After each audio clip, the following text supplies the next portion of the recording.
Hello and welcome everyone in another episode of Researcher Celebrity. Today we have Dr. Inge with us. A brief about Dr. Inge. She has done her bachelor's, master's and PhD from University of Groningen and started from psychology to molecular and cellular neuroscience. Then finally when joined UCSD as a postdoc, not for a long time, came back awarded with the Winnie Fellowship to Netherlands at University of Groningen, and now presently is Associate Professor of Neurogenomics and also Rosalind Franklin Junior Group Leader. With this brief introduction, Dr. Inge, welcome at the platform. Thank you so much, Roger. It's great to see you.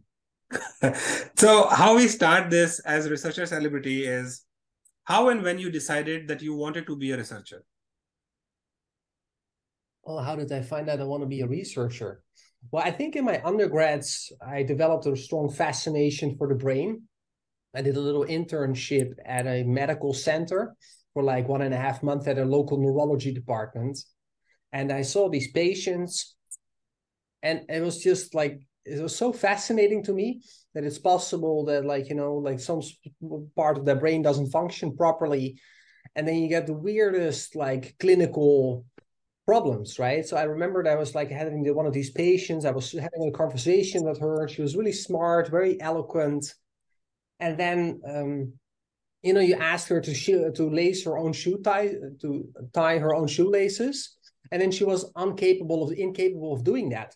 And it was just so mesmerizing that like something which seemed so simple was so difficult for somebody. And yeah, I saw a lot of patients like that with very like interesting clinical problems. And because of that, I really wanted to learn more about the brain. And I became really interested in like brain research and more better understand the fundamentals. So I think that's sort of where it all started.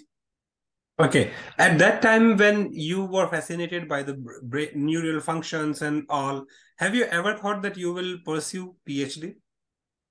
No, not yet. No, not in undergrad. I wasn't an undergrad even thinking about it that much, I think.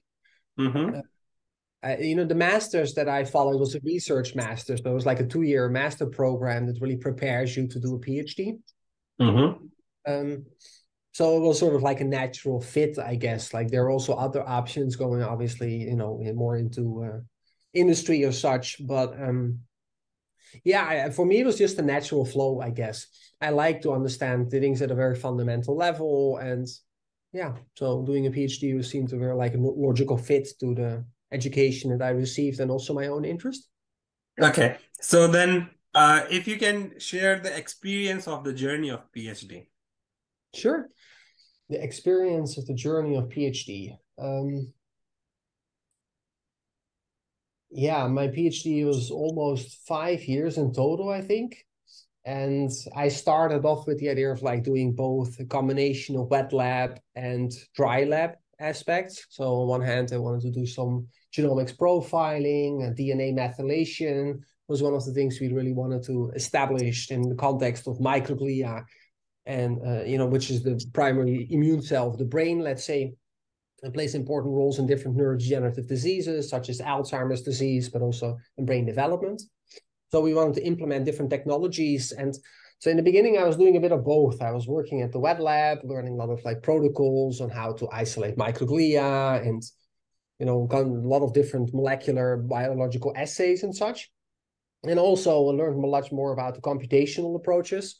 And I really liked this computational part. So I started like attending like courses everywhere throughout Europe. There was a bunch of courses being given in Amsterdam at the Bioinformatics Institute over there and in Rotterdam. There were also some other courses in Germany. And I really liked that part. So I was investing a lot of my time into like learning more of this kind of like, these bioinformatics skills. And at the wet lab, I'm a little bit of a person that if I don't get challenged sufficiently cognitively, then I get bored. And then, my mind starts wandering, basically. So at the wet lab, I wasn't always, most successful, let's say. So sometimes, especially if to do a lot of pipetting, right? Like we have to do genotyping and such. And he has like literally like tens of tubes, and you have to fill them with liquid A and liquid B and liquid C and liquid D. And then sometimes my mind just starts wandering. And I was like, did I already like pipette this fluid into this in this particular cup, but there's really small amounts, you cannot really see it anyway. So, like it was like, my let's say my bosses were very much in favor of me focusing more on the computational part, because that went much better than the wet lab part. So I think that was sort of like an interesting sort of little twist there. So I think after a year or so, I basically gave up on the pipetting. And the cool thing about that was that now I got in a situation that there's a lot of like these genomic data sets being produced, like microarray technologies, but also RNA sequencing was gradually being implemented and different technologies there. And pretty much no one had expertise at that point. And a lot of people were sort of like starting to generate those data sets. And as a consequence, my one of my bosses like often came to me and was saying like, oh, I have another collaboration. Can you, process some data sets here, and can you collaborate with these people? And the nice thing of that was that I very easily, still very early in my career, started to build quite an extensive network of collaborators. So I met a lot of like senior researchers in the Netherlands, worked with them on different projects, and also start to see the value of integrating multiple data sets. So at that point in time, I set up a little collaboration here with a local bioinformatics school, and like got some students involved. And then we started setting up our first like database website thing, the GLIA Open Access Database, which I thought was really an innovative idea back in the day. The geo and stuff were not as advanced as they are now, where you can run all those analysis locally. So I wanted to sort of like create a little niche for the GLIA community. So those are researchers who study the brain, don't focus on neurons, so that, the data sets that were being generated in that field could relatively easily be integrated between different research projects. So that was one of the projects I worked on. And by processing above the data, it also gives me opportunities to perform a more extensive meta-analysis and such. So that was really nice, and a lot of opportunities. And at some point, we traveled quite a bit. I went to New Jersey once, and there was the collaboration with Lundbeck, a pharmaceutical company that was residing over there.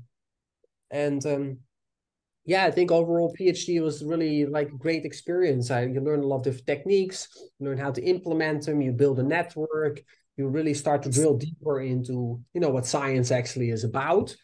And so overall, I think I enjoyed the process. So I felt like, let's continue in science. Great. I think this is a very famous saying that once a researcher, always a researcher. So when you were just completing your PhD, there was something which, because in recent times, what have been seen is like some people, by the time they finish their PhD, they are for sure, like they make up their mind that they don't want to be in research anymore, or at least in academia. So when you were finishing your PhD and took a position at UCSD for a postdoc, at that time, what was the thought that you were going through? Yeah, for me, it was kind of obvious, I think, to try to stay in academia. I was enjoying it. I felt it was interesting. I wanted to see what it was like at a different environment. So, so for me, it was also kind of nice to have the opportunity to go elsewhere. So I made a little short list of different labs whose work I really liked. And I think I made a list of like 10 labs that were, that I really, thought that their interesting was extremely interesting, and wanted to learn more about what they were doing. And then we contacted number one, Chris Glass, my former postdoctoral supervisor at UCSD. But obviously we didn't know him at the time yet. So I just contacted him and stated like, I'm finishing my PhD. I have some funding, and would it be possible maybe, to get to know each other better, to, consider the possibility of me doing a postdoc at your lab? And I didn't even know at the time where San Diego was located. That was kind of funny. I was like telling friends, like, I'm going to San Diego. And they were like, is that close to San Francisco? I was like, maybe. So then I had to look it up. I was like, oh no, it's California, but it's actually completely on the other side. But so I flew out there for like 5 days. And so it was like a 5-day little trip. Very intense, obviously, multiple days of like presenting and talking to everybody at the lab. and doing coffee with people, having dinner with people. It was also a really good way to get to know the lab as well. I feel like the way my postdoctoral supervisor was doing this, like getting a lot of people all in contact with the newly approached candidate to discuss, to see how everybody feels, is a really good way to sort of like get a grasp of whether there's a good fit. And I think the fit was very nice. So then, that was my first choice. Basically, also became the place that I went to. I also fell in love with San Diego, I have to say, though. It was a bit of both. So I loved the lab, but also, the first time I was in San Diego, it was really hot. And this weather, I was like going for a swim in the ocean in the morning with my massive jet lag, So I woke up at like 4 o'clock in the morning, just went for a swim. I was just like, what is this place? Is this heaven? I remember I fell in love with San Diego straight away. Yeah. I think that is the thing which San Diego has this magic which affects every single person, either it be humans or animals, Everyone just loves San Diego. Yeah. So, Inge, you just brought out a very important point here, which at Researcher Celebrity, we try to give this overview that when a person, a PhD student, when they are just about to complete or they finish their PhD, what are the possible things which they should consider before taking a postdoc position in any lab? Well, there's a number of things, right? Like I think as you were pointing out, some people know whether they want to stay in academia, some people don't. But I think on that angle, like I do think personality is a really crucial part, right? So some people, if you think about personality, I like to think about the big five, the big five personality traits. And one of the biggest traits there is like the openness skill, right? I think you need to be really high in the openness skill. That is a crucial skill, I think, a crucial personality trait that one needs to have in order to become, I think, a researcher, because it's so vital that you really want to understand things, that you're really curious about why things are the way they are, right? And you have this sort of like inquisitive mind, I guess. So that's one thing that I think is important. And then if you go to a lab, I think there's a number of things for PhD students that I always try to recommend. And the first one is the same as my postdoctoral supervisor did, actually. When I do interviews, I do it the exact same way. When we're interviewing different candidates, is like, let's multiple people talk to them, right? So if you're a PhD student and you're going to a new lab, try to make sure you have sufficient time to talk to people on a one-to-one basis. Because it's really crucially important to make sure, like, what is the environment in the lab, right? Like, so on one hand, you want to go to a good lab, obviously, right? You want to be in an environment that is stimulating, that has opportunities, some financial possibilities.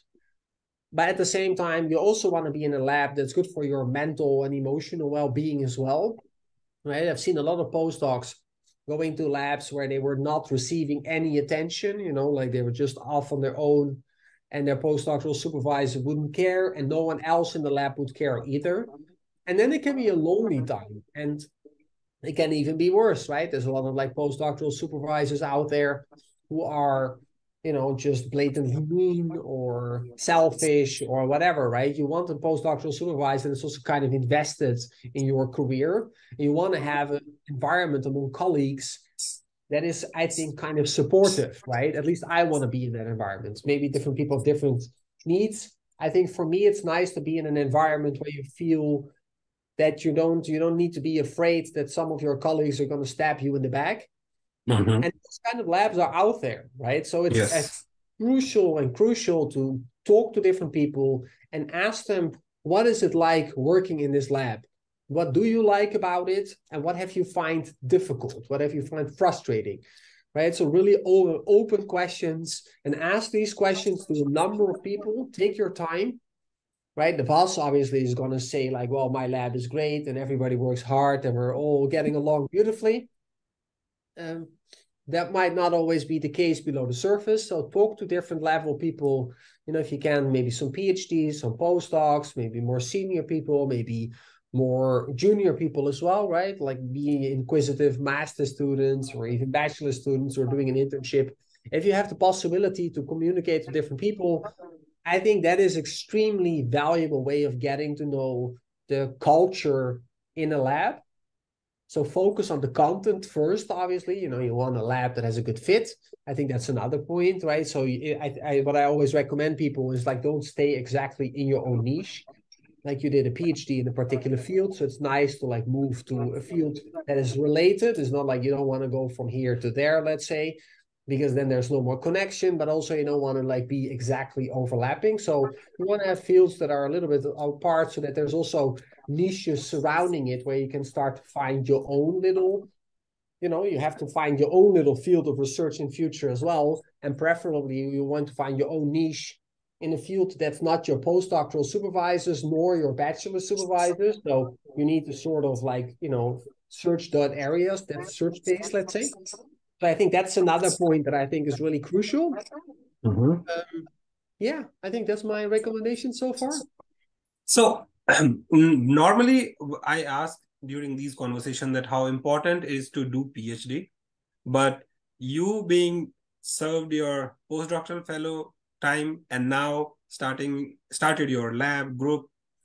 Now I want to ask you that how important was the postdoctoral time and the training for your early career setting up the lab? Yeah, crucial. I loved being at UCSD, right? It's such a stimulating environment on so many different levels, right? Like it was a stimulating environment academically, like you go to different talks, different seminars, and they're just like world-class speakers. And that's great, right? So I do think it's important also for PhD students and also for postdocs, that they don't develop an unduly fixed mentality, right? Don't only focus on your own little research and don't explore things that are out there, right? Especially if you're in a nice academic environment, but in any environment, it's important to open your eyes and try to also get a little bit of a grasp of the broader context. And UCSD is such an amazing environment to do that, right? I was like going to so many different seminars and I learned so much on so many different topics, which is truly inspiring. I was part of the postdoc association for a year, which is also a really good way to sort of like network, build connections. I think that's how you and I met as well, right? Yes. And so that's also like, you need to also develop sort of like the personal, but also the professional skills that go along with being a researcher. That it's also, being able to talk to other researchers and present your work. And, there's a lot of like networking to the job as well, I think. So also there, it's like, some of the, I've spoken to postdocs at UCSD or PhD students who were there for 4 years, who never ever saw the beach. I was just like, how is that even possible, right? There were like people like working so hard. They were just only doing one thing, and maybe they had some great papers. That's great, right? But, to me, that doesn't seem healthy either. So I think it was sort of like keeping the balance of like the postdoc was really great because the research was amazing. Like the glass lab is beautiful research. I learned so much. It really helped me to expand my skills, but also expanded my knowledge because of the broader scheme of UCSD. And being in like an American top university in this beautiful academic environment in this lovely city, I think also helped me, became maybe more, easily adaptable, I guess. So also on a personal, I really feel like San Diego and UCSD have really helped me to also grow, on a personal level. Great. So now when you started your own lab, own group, what were the challenges which you faced as a researcher? Oh, yeah, setting on my own lab. Yeah, I'm still facing challenges, I guess. But so I came back and on the Vaney Fellowship, and then I applied for the Rosalind Franklin position only after 2 weeks that I was back or so. I heard about the opening of this position. I applied to it, and it was kind of funny. One of my old supervisors told me about the opening of this position, and then he was kind of like, yeah, I'm not sure, like maybe in a few years' time you can apply to a position like this. And I remember when I left San Diego that my postdoctoral supervisor was like, Inge, you're ready, you're ready to become a PI. So don't hold yourself back anymore. Like, I think it's time for you to like spread your wings, go for it. And then I was back here, and then my, one of my old supervisors was like kind of keeping me small, right? Telling me like, stay in the senior postdoc for a little while before you go for the independent, the PI position. And then rubbed me the wrong way. And I was thinking like, you know what? I'm just going to apply. So I applied to it. Only I was not even, so I came back, January 1st or like January 3rd, I think. And the deadline of the position was January 11 or so, like very short period after. So I just worked very hard to like fix all the paperwork, do it, and then apply to it. And, went through the interviews and such and ultimately made it. And so the first thing I always recommend to everybody is like, don't wait, right? I see that around me, a lot of people who are in like postdoc positions or even in PhD positions, is that they feel like, oh, I'm not yet good enough. I'm not yet ready, right? And also senior people often tell you that, right? They're going to say to you like what he said to me. And I've heard multiple times. I have another example actually where people tell me, don't do it. You're not ready. And then I did it, and then actually worked out beautifully. So do not let other people, senior people, hold you back. That is my number one recommendation for research. You need to, like, if you want to go up there, you want to set up your own group, you want to become independent, go for it, right? There's never a perfect time. There's always more to learn. There's always more to grow. But at some point, just like aim for it and go for it. Yeah, so that's a really important first thing that I think I've learned.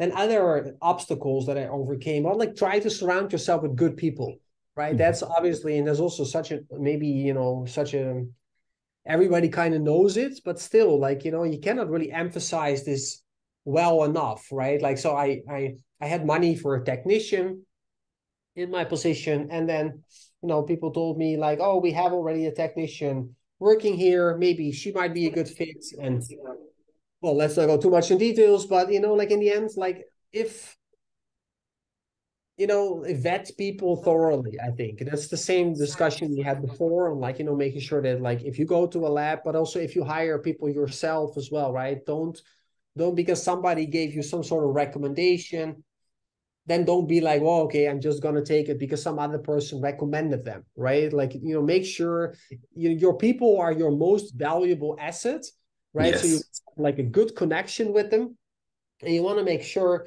you're on the same page, right? Like mentality wise, communication wise. It doesn't all need to be perfect, but I do think your core values need to be kind of aligned. Because if those things are not aligned, it can very easily like start to result in some sort of like frustration, a miscommunication. And also by outlining those values, I think for yourself clearly, and also to the other person clearly in the beginning, and if later on frustration does emerge, it's more easy to sort of like point back at those values. So yeah, I think that's another thing that I've learned along the way. Being disappointed as a researcher is, people always talk about that it is the stress, the disappointments of experiments that doesn't go through the way you want. How did you cope up with these ups and downs and the the way they say the roller coaster ride of research? Can you repeat the last sentence? So okay, everyone has their own way, the way they handle the stress. Yeah. And everyone says that research is a roller coaster ride always for everyone. How did you deal with it? Research is the route to the right. Yeah, no. How do I deal with the stress and the frustration? Well, for me, exercise is great, right? Like one of the reasons my hair is still wet is that I went for like a 40K bike ride just now. So I try to like, I feel like, I feel like academia is sometimes such a mental thing, right? We're always in our head thinking about things, trying to solve the, like that. The difficulty of that is that you wind up too much in your head and you will get completely disconnected from your body and from the fact that you're also a human being with like very basic fundamental human being needs, like any other mammal, I guess. So that's the fallacy of being an academic, I think. So that for me, exercise is really great, right? I really like to exercise. I like to yoga. I like to go out in nature. I think friends can be valuable, having like, relationships with people that are of sufficient quality, to like keep you centered, right? Or like if you are making, if you go too far in one direction or the other, I think those are, important things to sort of compensate, so that if you have, experiments that don't go well, but then, you have maybe a friend who you can call and then you can sort of like blow off some steam. Right, I am like I don't know, like some of the academics, you know, if you talk about personality, I think a lot of academics are more emotionally on the very stable side, let's say, right? They're like the character, like some people are more fiery and some people are less fiery, let's say. And a lot of academics, in my point of view, if I look around me, a lot of my friends, a lot of people in academia are very, like, if things hit, things don't go well, their responses are very modest, which is great. I appreciate that. Me, myself, I am a little bit more of a temperamental personality. I try to keep low, but there's sometimes just like that's not how it goes, right? So that's exactly why I need to like vent. That's why friends are important. That's why exercise is important. I need to make sure that when things don't go the way I want them to go, you have frustration, whatever, then you need to find a way to get those feelings of frustration out of your system, I guess. Mm-hmm. Those are a few ways that like work very well for me. Absolutely. And this is one thing which I always try to convey with our researcher community, that just don't be on your bench, or if you are a bioinformatician or if you work with data mining, then don't stuck to your computer screens. As Inge just said, that you have all the other needs normally mammals have. So go and enjoy. You have a body, you have all the freedom to sometimes rejoice. And this is something which I say, that rebooting is also required at time to time. Mm-hmm. And even if everything is going well, just to break that monotonous life, because in research, that is something which people say that, okay, there is always a different research question at different days. But most of the time, either the experiments or the approach, they become monotonous at some point of time. And you do need it to break it, to reboot yourself so that you can have a different perspective on a different day. And this do come with talking to friends, as you mentioned, about your research to the colleagues which are not the expert of your field, but they have a different expertise. And sometimes this is how the multi-institutional or interdisciplinary research comes up, because you are talking about your research and then they say that, okay, can it be done like this way, just because you are too focused through your own perspective and way. And when they suggest something and you're open for it, and that's when a new thing come up. And with the present technology, the technology has evolved so much that you can collaborate anywhere. And this brings us to our next question, that you explained how in your initial time for your PhD, you started collaboration, networking, and how important that came till now. What are your thoughts about the PhD student or postdoc, or if we can say that the early career fellows who just recently started their setting up their lab, and how they should make this network and collaboration work in their favor? Yeah, I still sometimes struggle with that myself. Like it's never an easy thing, right? Like last year I went to the American Society of Human Genetics in Los Angeles, and I really didn't know anybody there, right? Like I'm more a neuroscience person in background, the glia person. Those are the communities I'm very well informed. In the genetics, I knew a few people. The people I knew weren't there at that point in time.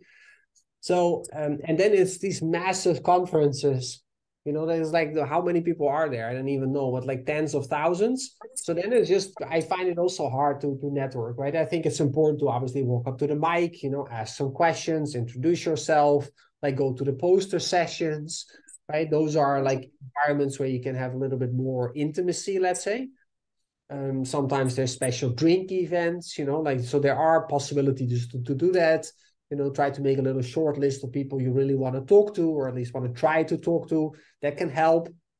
But personally, I think if it comes down to networking, it is better to go to smaller meetings, right? So if you want to like do academic international networking, yeah, don't go to these large ones. Don't go to the SFN or the ASHG, or like, those things are like 100, like so many people, it pretty much becomes impossible to see the same people multiple times. And I think for really good networking, smaller meetings are just better, because then like, the first conversation for me at least is often a little awkward, right? You try to be nice and have a coffee, but there's always a little bit, there's often, at least not always, but there's often a little bit of awkwardness in the air, right? But then once you get over that awkwardness, then maybe the second time you see each other again, then suddenly it's like the conversation just goes more smoothly. And then the third time, right? And then you suddenly you know each other pretty well, and then it feels like you have sort of a history together. So I think from networking, so the smaller meetings is something I think is important to consider.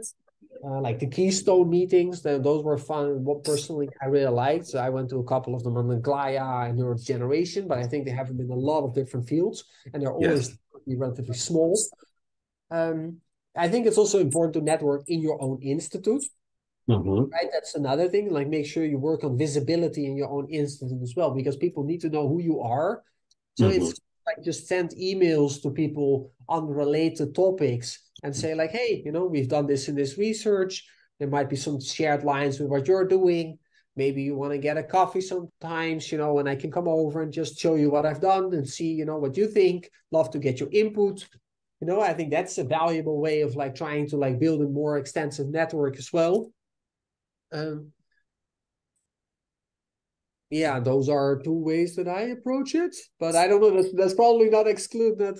There's probably many other strategies that you can apply. So if you have more, then please share them with me. Great. So now, when we did talk about research and networking, if I ask you that during your bachelor's, you thought that, okay, you want to be in research, you did your PhD, postdoctoral training. Now, how it feels when you are a PI and a PhD student is approaching you? Because we saw that recently you had positions open for PhD student, and I'm sure that there are so many, applicants there. How did you select them? Oh, selection. Yeah, selection is such an interesting topic, right? So I think, I mean, I don't know the literature like to its full degree, but what I do think is that, as you know, in general, we tend to select people who are extroverted and well spoken, right? Like that's just a massive bias, right? If you have a person in front of you, it doesn't matter which field, if they're just like, they smile and they behave nicely, the way that you expect somebody to behave in a new social setting, and even their physical appearance, right? Like if they're more physically, symmetrical face and those kind of features, there's so many of these sort of subliminal messages.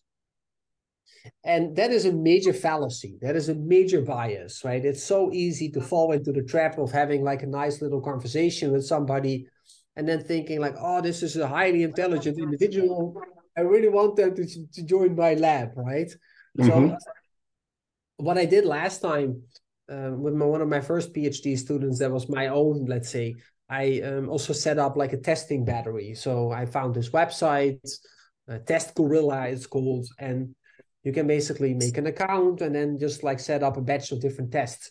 So I took like a lot of different tests that I think are relevant, like language skills are really important, right? You need a lot of writing, sort of abstract reasoning, verbal interpretation. I have some coding skills in there, like how is their Python, how is their R, how is their general knowledge in data science. I think I also have like a little personality test in there, again, Big Five based personality. I am a really big fan of the Big Five because it's scientifically based, right? So that's why I like Big Five. So I think also personality is something to sort of consider, right? Like we would like to have people who are high in the openness scale, right? If somebody's really low on the openness scale, I don't think they should be going as researchers, right? Like those may be great as a technician, right? Some technicians really low in the openness skill, and conscientiousness is important, right? You want somebody, conscientiousness is indicative of how hard somebody works and how neatly they work, let's say. So I think you want somebody who's high in conscientiousness, high in openness, and maybe not too high in neuroticism, right? Like a little bit more on the emotional stable side. So yeah, I think that's a combination of factors that I kind of taken into account. Also the dynamics of your team, I think, is important, right? That it's nice to have, like, you see labs where it becomes like all male dominated or all female dominated. And in my opinion, if it like goes too far into one direction or the other, it has a bit of influence on the academic climate, let's say, that sort of merges. right? And so it's nice to try to keep those kinds of like, it's very superficial and it's almost ridiculous on one level to say like, I'm going to select my next candidate based upon, these superficial characteristics. But, it is something that to some degree, I think, you should also try to take into account. Great. So this, I'll take this opportunity to tell all the audience there that what Inge have just mentioned, you should consider these things when you are applying to a lab or having a conversation, because they also are human and they are looking on their own merits. So you cannot prepare yourself for everyone, but you can be yourself, because this will help you also. What often has seen is you try to be someone else, you get hired, but then you are under stress because you are not that person. You were trying to impress the PI at that point of time, which you did. You make it to the lab, but now you are having a tough time because of so many other reasons. So just be yourself, prepare your research, your interest, your knowledge the way you want. If you are a PI, just think about these things well in advance, because this will help you in the future for sure. So Inge, we are almost about at the edge of the conversation. I would like to ask you one thing. What are your thoughts about researchers being celebrities? Whether researchers can be celebrities. Well, it's a little scary nowadays, right? Like in this country, I don't know. I think in international it's everywhere the same, right? Like a lot of the researchers who've become celebrities are not celebrities in a good way, right? They're celebrities because they're outspoken, COVID, for example, they were vaccine, and now all those anti-vaxxers are like targeting and stuff. And to some degree, I also think it's a little scary, honestly. I don't want to be too too popular, let's say, because you don't know, like there's a lot of like weird internationally like political winds like blowing currently. True. So in that sense, I think it's great to like be a celebrity, right? I think it's important to be outspoken about how important science is, whichever you do, and have rational values, let's say, which is more important in this time of age than ever, I guess. So in that sense, it's a good thing that as scientists, we are aware of our role and we should take on prominent positions in society as we can, be as, make ourselves seen. But sometimes it's a bit scary too. So I think that's my angle. How about this, that if we say that Empowering Science Foundation believes in breaking the barriers, and part of this series, when we named it as Researcher Celebrity, we are actually celebrating research. So if with this idea, every researcher, doesn't matter they are a PhD student or they are just masters, faculties, emeritus scientists, everybody is a researcher. Everybody is a celebrity for us because we celebrate research at this platform. How about this? Beautiful. That's beautiful, Raja. Beautiful. I love that. Thank you. Thank you very, very much. And with this, I would like to tell all the audience that if you are interested in neurobiology, either it is data science or wet lab work, Inge is starting the lab, has already a couple of PhD students. And in future, for any of your inquisitiveness and your curiosity, you can write it to her. And she is a great mentor, I can assure you that. Okay. And probably with this video, there's a conversation, you might be able to understand more about not only how important it is to be educated academically, but your personality traits. Know your personality traits and the PI. And before committing for either PhD or before committing yourself to research life, just take your own time, and once committed, because there is no looking back. That's how Ethan always says, that never give up on research. That's what it is. So with this, we were fortunate enough, Inge, to have you here at this platform, and we wish you all the good luck for your future research. Thank you so much, Raja. Thank you.